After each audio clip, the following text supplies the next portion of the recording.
Amis téléspectateurs, amis du Congo, samedi 16 décembre 2017, Paul Makela, acteur politique congolais, a donné une conférence de presse au centre de presse de l'Union européenne à Bruxelles pour présenter son regroupement politique qui s'appelle le Centre. Le Centre, qu'est-ce? Ce concept est-il adapté à la réalité politique congolaise? Quelles actions compte mener ce regroupement au pays? L'info en ligne de Congolais de Belgique a été à cette conférence pour vous et vous propose de suivre cela dans le reportage qui suit. Mesdames et messieurs, distingués invités, membres de la presse, nous vous souhaitons la bienvenue.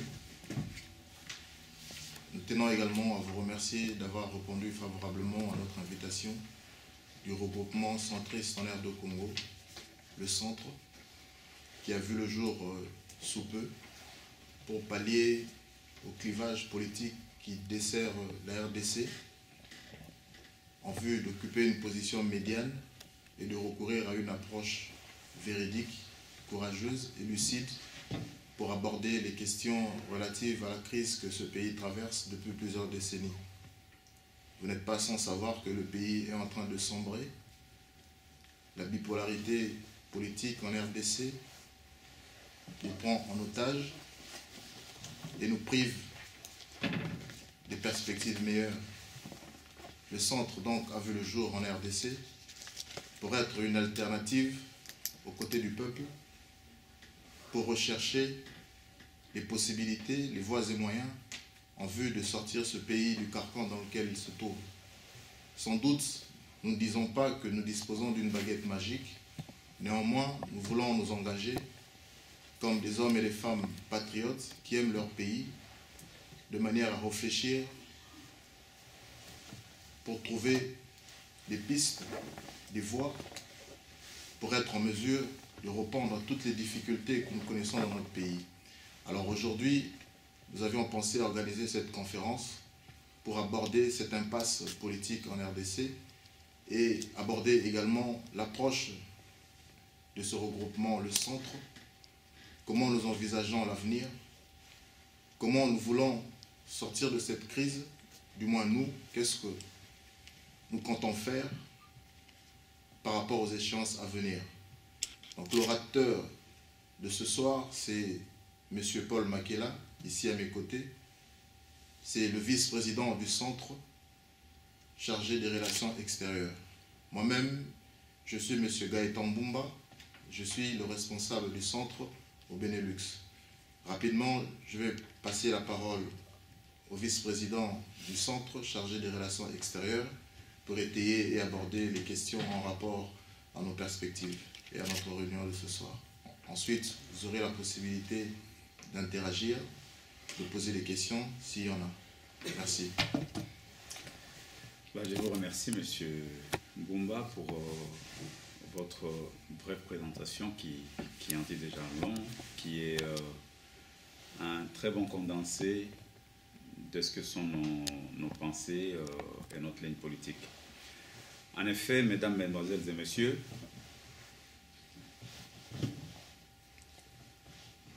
c'est beaucoup mieux le son. Voilà. En effet, mesdames, mesdemoiselles et messieurs, avant toute chose, je tiens à vous présenter nos salutations, les salutations du Centre, qui est un regroupement politique des hommes et des femmes épris de paix, et surtout soucieux du bien-être des populations congolaises. Nous vous remercions énormément d'avoir répondu présent à la conférence de presse de ce jour. Par mon entremise, je vous prie également d'accepter les salutations des milliers de nos compatriotes qui sont privés de la jouissance de leurs droits fondamentaux par la volonté d'un groupe d'individus non autrement identifiés qui sont déterminés à rester au pouvoir en violation des textes réglementaires.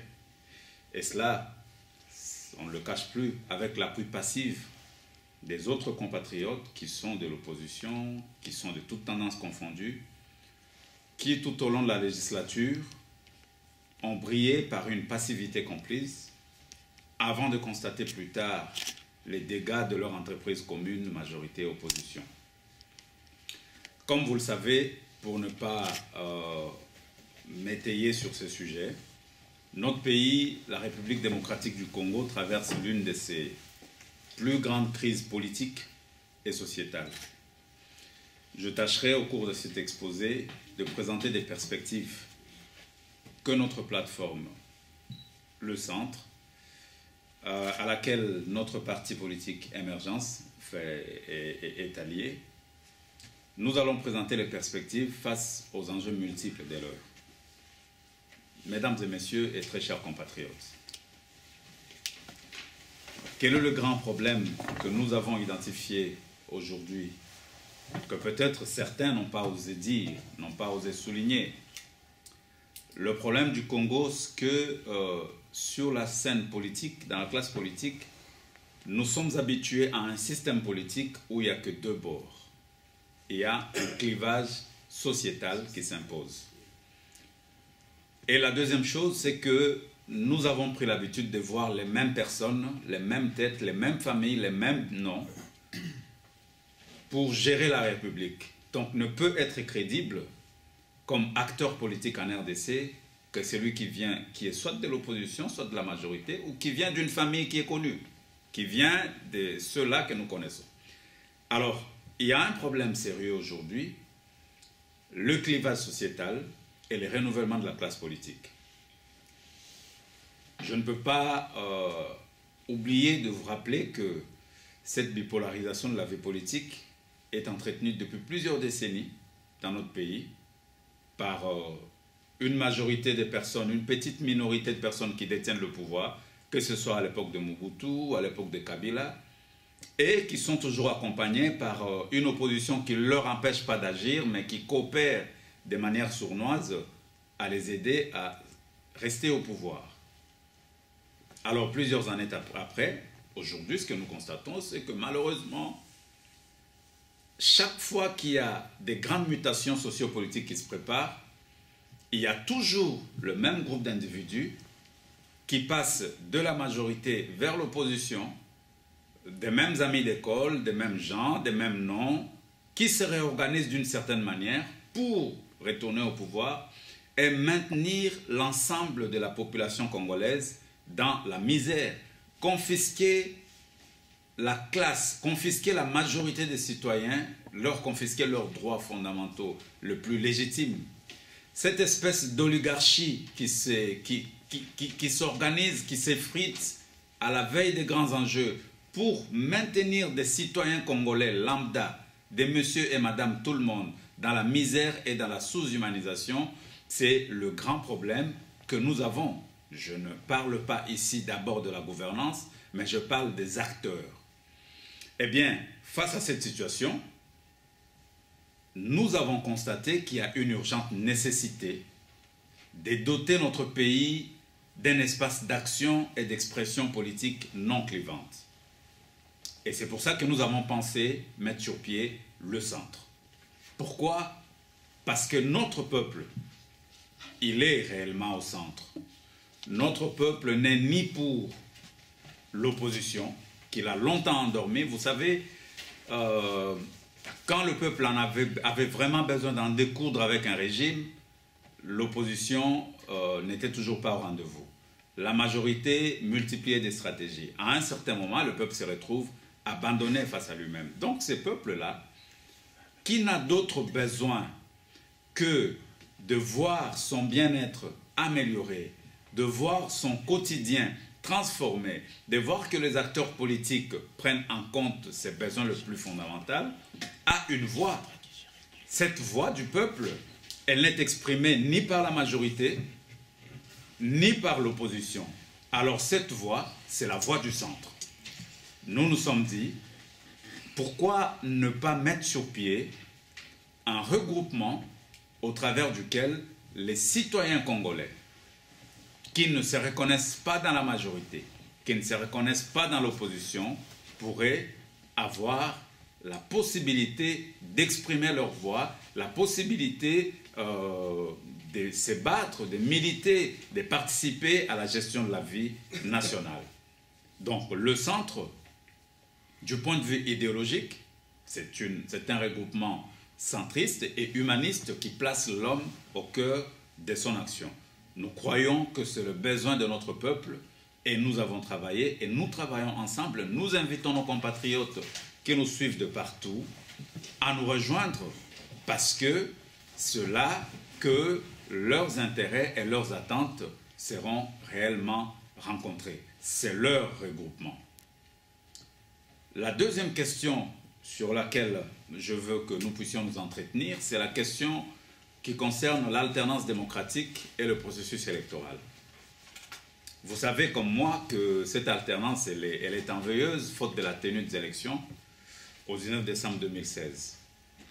Et aujourd'hui, il y a un sursaut, il y a un réveil au niveau des forces politiques et sociales de la nation, car tout le monde se mobilise pour réactiver la voie vers l'alternance démocratique.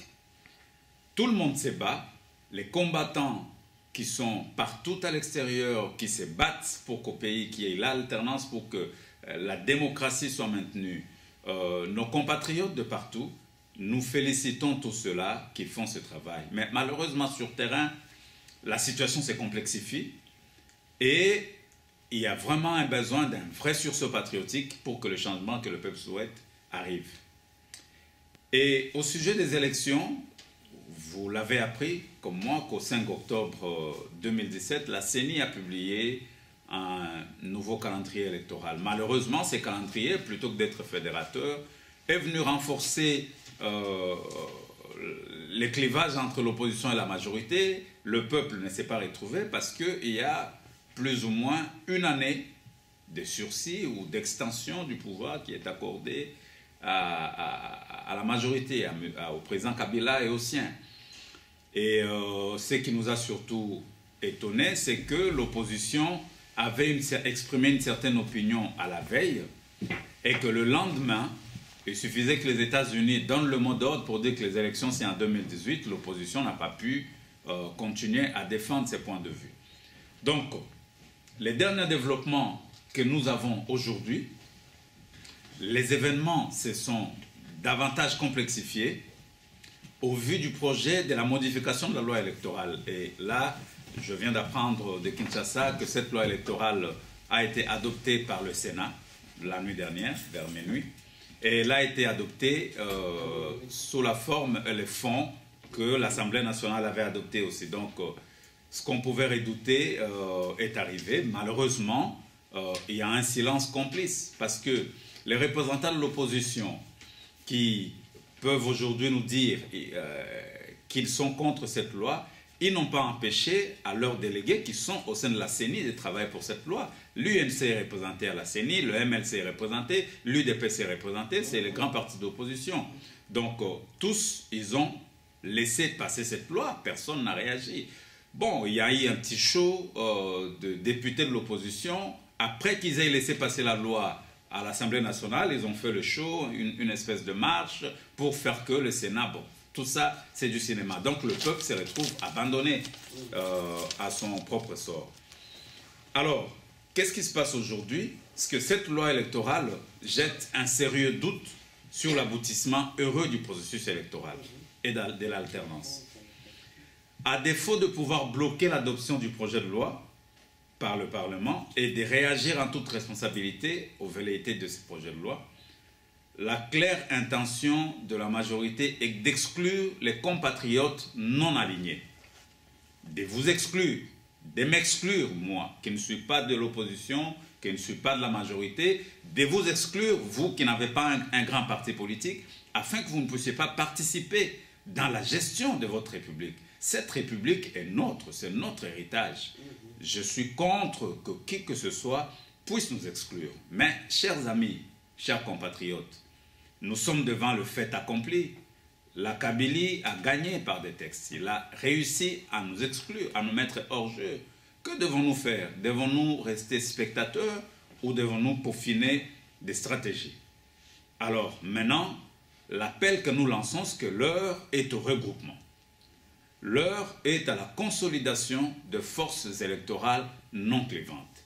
L'heure, bien aimée, est que ceux qui ont vraiment des ambitions, ceux qui veulent se battre pour ces pays, je m'adresse ici à la diaspora, qu'ils viennent adhérer au centre. Parce que les partis politiques, les petits partis politiques, c'est fini. La loi électorale qui vient de passer a mis fin aux petits partis politiques. Les candidats indépendants, c'est fini.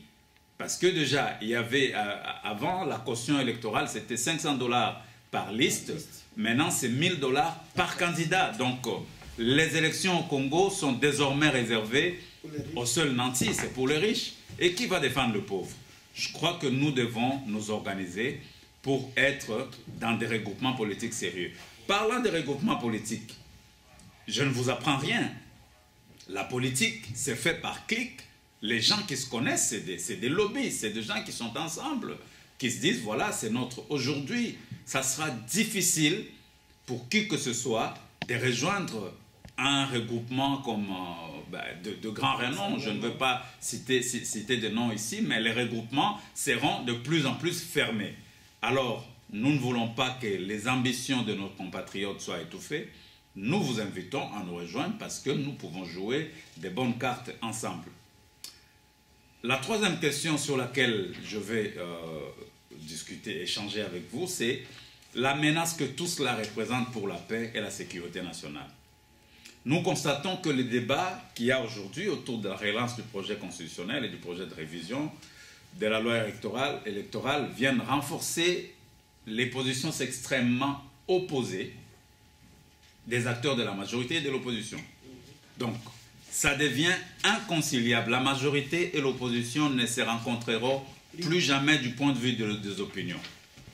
L'opposition, dans son discours, il y a une opposition qui veut qu'il y ait la transition sans Kabila. Et Kabila dit qu'il est un homme de guerre, il est arrivé au Congo par les armes, il ne partira que par les armes. Voilà, donc on en est là. Et les victimes dans tout ça, c'est les citoyens congolais, c'est le peuple qui n'y est pour rien. Alors que devons-nous faire? Nous insistons sur la nécessité de la remise en confiance des acteurs. Il faut que nous puissions trouver un large consensus sur les questions cruciales de la nation afin d'apaiser les esprits et de préserver notre jeune démocratie. Mesdames et messieurs, le quatrième point et le dernier, c'est le besoin imminent que nous avons d'un large consensus sur le calendrier électoral et sur l'organisation de la période intérimaire. Je tiens à vous informer, peut-être que vous ne le savez pas, nous sommes le 16 décembre aujourd'hui. Le 31 décembre 2017, l'accord de la CENCO prend fin. Il n'y aura plus d'accord au 31 décembre. Il n'y a plus d'accord. Et la majorité ne l'entend pas autrement. La majorité n'entend pas qu'il y ait une prolongation, non. À partir du 31 décembre, nous rentrons dans une zone de turbulence où il n'y a rien qui va gouverner parce qu'il n'y a pas de consensus. Alors, nous avons éminemment besoin d'un large consensus, de dégager un consensus, de trouver des mécanismes par lesquels nous pouvons encore maintenir la case familiale, maintenir la RD Congo en vie. Le centre constate qu'il y a une absence d'harmonie de vue sur le calendrier électoral. Les gens ne sont pas d'accord. Et l'organisation de la politique intérimaire, la période d'une année qui vient de s'écrouler du 19 décembre jusqu'au 19 décembre 2017, c'est sur base d'un accord politique qu'il y a eu entre les acteurs. Mais au 31 décembre, il n'y aura plus d'accord. Donc, le pays sera gouverné. Nous rentrons dans une période de vide du point de vue légal. La légalité des institutions actuelles, c'est l'accord de la CENCO. Nous prenons acte qu'à partir du 31 décembre 2017, il y a une période intérimaire qui s'ouvre. Et cette période intérimaire, à notre humble avis, en tant que centre, devrait être négociée par des compatriotes parce que nous ne pouvons pas laisser la gestion de la République entre les mains des personnes qui n'ont pas le mandat du peuple, qui ont profité d'un accord pour être là. Mesdames et messieurs, les personnalités qui dirigent le Congo aujourd'hui ne valent pas plus que chacun des Congolais que nous représentons. Nous croyons qu'il faut qu'un nouveau consensus soit dégagé sur la gestion de la période intérimaire qui partira du 31 décembre 2017 jusqu'à l'organisation des élections, qui sont d'ailleurs hypothétiques. nous prenons la mesure de la gravité des conséquences que la bipolarité politique nous a menés. Vous savez que les accords du 31 décembre, c'était entre, même pas l'ensemble de l'opposition, mais entre le rassemblement et la majorité. Et aujourd'hui, les conséquences sont là. Il y a eu 2 gouvernements, il y a eu 2 premiers ministres qui sont tous issus de l'opposition, que la majorité a réussi à soudoyer, à les rallier à leur cause. Et comprenez-moi, tant qu'il y aura la misère, Kabila a la possibilité de fabriquer de premiers ministres comme il entend, parce que tout le monde a faim. Tous ces gens-là, ils ont faim, ils ont besoin de se retrouver. Ils sont sans emploi, des personnes qui sont restées 36 ans sans avoir travaillé, ou 30 ans sans avoir travaillé. Une fois qu'ils ont une opportunité, ils ne la lâchent pas. Donc, ils nous ont compris, ils ont compris comment les Congolais fonctionnent. Mais tout cela n'aide pas le peuple. Alors, notre exhortation, à la fin de tout ceci, c'est que les différents acteurs, ceux qui détiennent le pouvoir et les armes, et ceux qui détiennent la capacité de mobilisation ou de sensibilisation, que les différents bords politiques, nous les invitons à la retenue. La retenue pour qu'il n'y ait pas implosion. La pire des choses qui puissent nous arriver, c'est que demain, il y ait implosion. J'étais l'invité d'Africa 24 il y a un mois, et ce que j'ai dit sur les antennes d'Africa 24, c'est que Kabila, il gère l'armée, il gère la sécurité, le rapport de force sont très déséquilibrés. Aujourd'hui, si nous parlons de coup de force, ne pensez pas que ça sera quelqu'un qui vient d'ailleurs, ça sera un général de l'armée de Kabila, de FARDC. Ça sera quelqu'un que vous ne connaissez pas, ça ne sera même pas les généraux que nous connaissons. Mais ça sera un inconnu qui prendra le pouvoir, et la première chose qu'il fera, c'est qu'il va annuler la Constitution. Ça ne va pas se passer comme au Zimbabwe. Ils vont annuler la Constitution. En annulant la Constitution, ils suspendent la Constitution, ils vont dissoudre le Parlement, et le compteur sera réparti à 0. Alors, nous devons éviter cela. Nous devons faire en sorte que le climat soit apaisé pour que notre peuple ne soit pas victime des violences de trop. Mesdames et messieurs, voilà le point sur lequel je souhaite que nous puissions échanger. Je vous remercie pour votre présence. Que vive la démocratie dans notre pays. Que vive le peuple congolais et que vive les centres. Je vous remercie. Maintenant, je vous renvoie la parole pour poser des éventuelles questions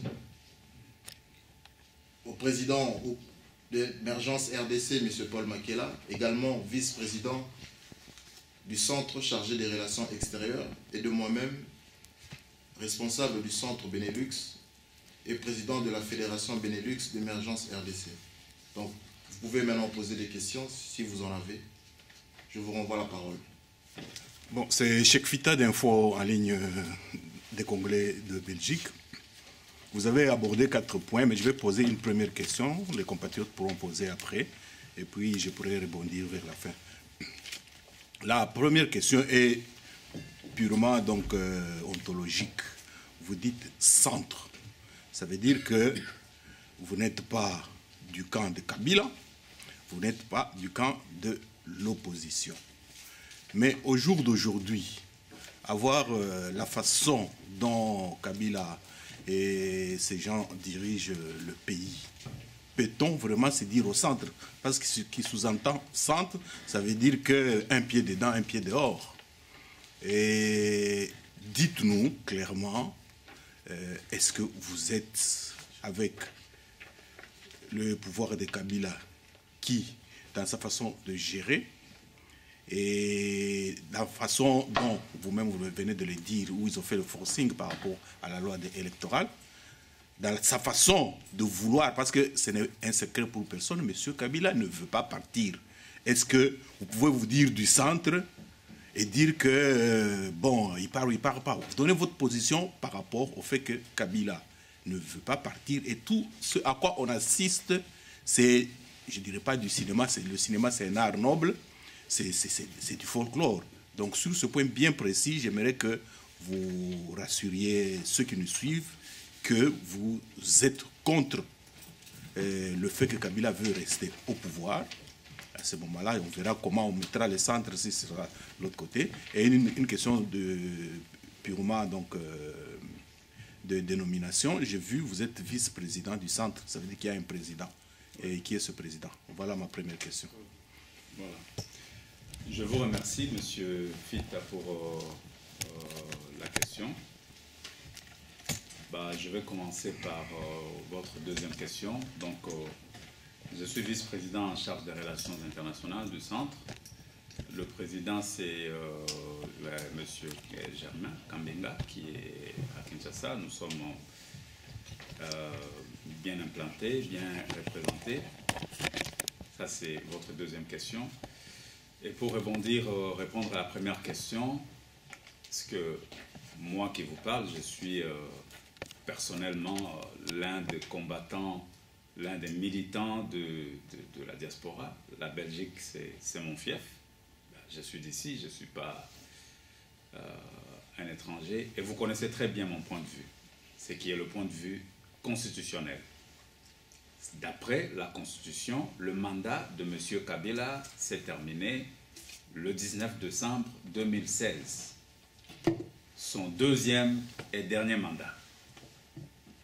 Donc, M. Kabila, il est encore président, il n'est pas président de la République, il est chef de l'État. Parce que le président de la République est élu. Comme son mandat électif est terminé, donc maintenant la RDC n'a pas un président élu. Il y a un chef de l'État qui est là par consensus et qui assure les affaires courantes. Nous attendons l'organisation des élections et à l'issue des élections, la RDC aura un nouveau président de la République. Et la Constitution dit que M. Kabila ne peut pas s'y représenter. Donc la position du centre, c'est la position des textes législatifs.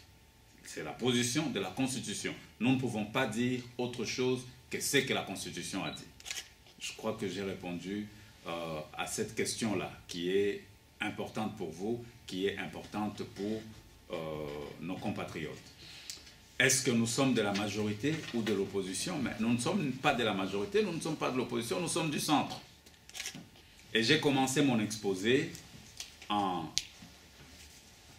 essayant d'expliquer cette situation, ce qui se passe aujourd'hui, ce que le Congolais résiste au changement. Dans la science, il y a ce qu'on appelle le change management. Moi, je le fais par rapport à mon métier. C'est une résistance au changement. C'est que la gestion de la vie politique en RDC, les gens sont habitués à voir deux tableaux, l'opposition et la majorité. Mais il y a eu un jour, dans un grand pays comme la France, où les gens en avaient marre de voir deux tableaux. Et ils ont créé le centre. Ça a fait son chemin. Et aujourd'hui, en France, il y a un président de la République issu du centre. Voilà, il y a un début à tout. Au Congo, nous faisons le premier pas, nous prenons le courage de lancer cette voie qui est une voie médiane, qui est une voie humaniste, qui est la voix qui représente la majorité des Congolais. Quand vous posez la question aux compatriotes sur ce qu'ils veulent que les dirigeants fassent pour eux, ils aspirent au bien-être. Ils veulent que le dirigeant s'occupe de leur quotidien. Alors, les dirigeants aujourd'hui, ils ont relégué cela au second plan. Donc, le centre n'est pas de la majorité, le centre n'est pas de l'opposition, le centre est avec le peuple. Parce que le peuple congolais, il n'est ni de la majorité ni de l'opposition. Aujourd'hui, les sentiments du peuple est que la majorité a échoué à conduire, à diriger le pays, à accorder aux citoyens son bien-être. L'opposition a échoué à défendre la population face aux velléités d'une majorité qui veut se maintenir au pouvoir. C'est cela la vérité. Et personne n'a le courage de le dire.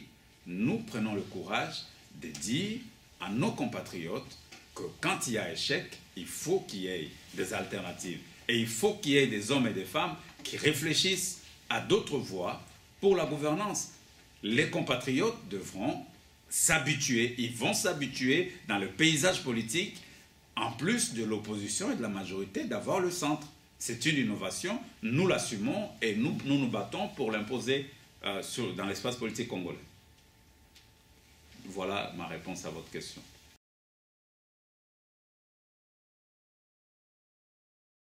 au sujet de cette question. Si je puis ajouter quelque chose en rapport à votre question sur le positionnement du centre en rapport au pouvoir en place. D'entrée, j'aimerais lever toute ambiguïté. Donc, le centre, qui est un regroupement centriste au Congo, n'a pas vu le jour pour être un aménagement du pouvoir en place, loin de là. Le centre veut justement qu'il y ait une alternative à côté de celle qui existe déjà, parce que le bilan du pouvoir en place est macabre. Le bilan politique, économique et social, on peut en parler ici de manière infinie. Nous démontrerons noir sur blanc que ce pouvoir mérite de prendre la porte de sortie, puisque légalement, d'ailleurs c'est le cas. C'est un pouvoir qui est arrivé à échéance depuis décembre 2016. Mais nous constatons que la majorité veut se maintenir de gré ou de force au pouvoir. Et le centre, naturellement, appelle au départ de ce pouvoir, parce que c'est ça la légalité. Donc le centre, c'est aussi une alternative qui concourt pour la légalité, pour faire valoir la légalité. Donc c'est un positionnement, je dirais, médian, pas pour être un aménagement d'un bord politique ou d'un autre, mais pour être vraisemblablement aux côtés du peuple, pour que nous-mêmes, au niveau du centre, nous soyons en mesure de porter notre vision, de défendre nos idéaux, nos projections que nous avons en rapport à notre pays. Je pense que sur ce sujet, donc il n'y a pas de confusion, il n'y a pas d'ambiguïté. Donc le centre n'est pas un aménagement pour le pouvoir en place, loin de là. Le centre appelle au départ du président Kabila parce que son mandat est arrivé à échéance depuis décembre 2016. Marc Sanza, je suis représentant du Parti Liberté Belgique, qui est aussi un parti membre du regroupement Le Centre. Ma question, c'est par rapport à l'actualité du jour, en rapport avec le seuil de représentativité. Le vote du seuil de représentativité a été motivé pour rationaliser le système politique congolais, permettant ainsi un regroupement de partis politiques autour d'une même idéologie, selon certains auteurs de ce projet de loi. Ne pensez-vous pas que le centre, étant aussi un regroupement idéologique, en est une illustration? Si oui, comment? Sinon, pourquoi avoir critiqué ce projet de loi? Merci. Moi, je suis M. Mitch Michinini, activiste politique. Voilà. Je voulais d'abord, primo, rebondir sur ce que Cheikh Fita a dit, pour essayer de clôturer. Vous avez dit que vous n'êtes pas de la majorité, vous n'êtes pas de l'opposition, vous êtes au centre. Mais le centre, quelle est son idéologie qu'il a au juste? En lisant, en vous écoutant aussi, vous avez fait une proposition directement pour dire que vous avez constaté que tout le monde a échoué, y compris l'opposition et tout le monde. Vous êtes l'alternative qu'il faut pour ce peuple-là. Primo, d'abord, est-ce que le peuple, qu'est-ce qui vous prouve que le peuple vous a donné le mandat de parler à son nom? Parce que vous dites que le peuple, aujourd'hui, a constaté. Je veux savoir par quel mécanisme que vous savez que vous qui êtes sorti, qui êtes là.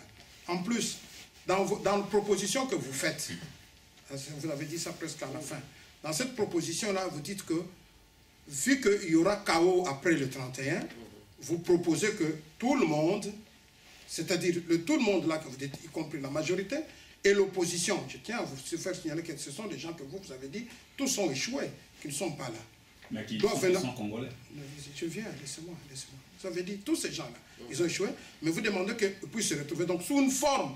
Parce que si les acteurs politiques se retrouvent, donc nous tombons dans une espèce de dialogue encore, qui n'a peut-être pas le même nom que dialogue, mais doivent se retrouver, ou un consensus sur tout ce que vous voulez. Donc je ne sais pas, il faudrait d'abord nous éclairer à ce point-là. Alors dire maintenant, et puis pour y rebondir encore, j'espère qu'il y a déjà 3 questions là que en même temps. Vous avez dit le président s'appelle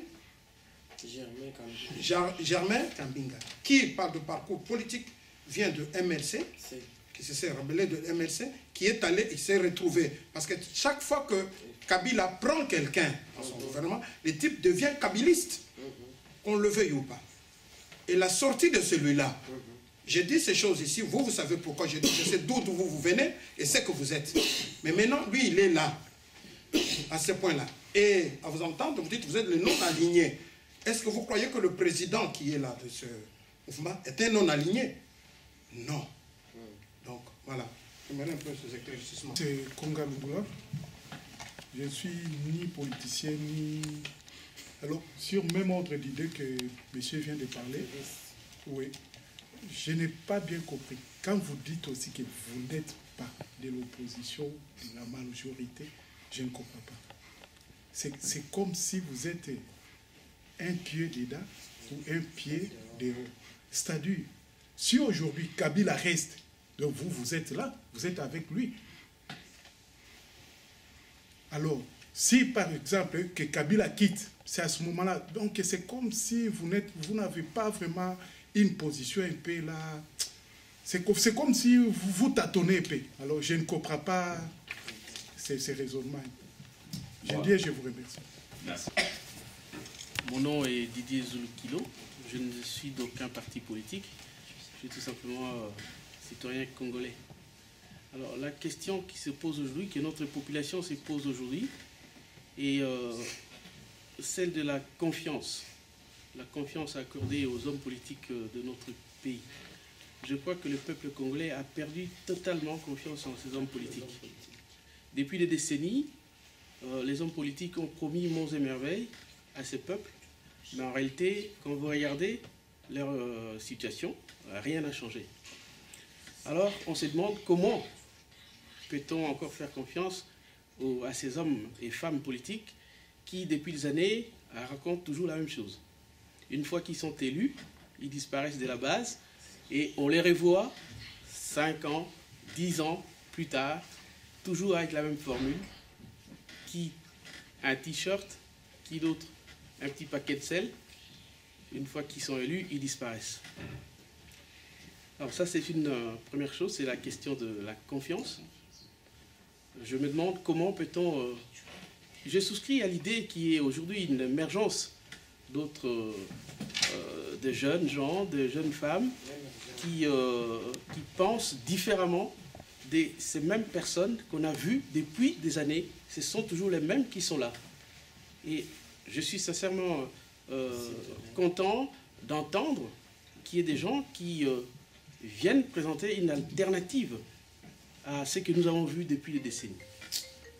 Mais seulement, ma crainte, c'est qu'une fois au pouvoir, que ces gens qui aujourd'hui nous parlent du renouvellement puissent faire la même chose. Parce que vous n'êtes pas sans ignorer qu'aujourd'hui, le contexte politique congolais est infesté. Mais infesté pourquoi? Tout simplement parce que notre population, même ceux qui aspirent à faire de la politique demain, eh ben, ont un pouvoir d'achat qui est tout simplement faible. Et ces gens sont propices à la corruption, tout simplement. Comment pouvez-vous nous garantir que si demain vous arrivez au pouvoir, vous serez différent de tous les autres? Ça, c'est ma première question. Cheikh Fita de nouveau pour Info en ligne de Congolais de Belgique. Vous décrivez la politique un peu à la française, hein, et on sait qu'en France, les règles sont bien établies et que quand il y a élection, ce sont les mêmes règles pour tout le monde. Or, chez nous, actuellement, tout le monde sait que Kabila et ses gens, ils ne veulent pas des élections claires et honnêtes. Et ils ne font que des simulations pour se cramponner au pouvoir. Ma question, c'est celle-ci. Après les annonces de sortie de la plateforme et tout ça, quelle est l'action que le centre prépare, surtout au pays, pour pousser donc, les gens qui sont au pouvoir à moins de magouilles? Parce que s'il n'y a pas suffisamment de pression sur ces gens-là, ils vont faire le forcing, comme ils l'ont fait en 2011. Concrètement, qu'allez-vous faire pour que ces gens-là revienne un temps soit peu sur la ligne normale. Voilà.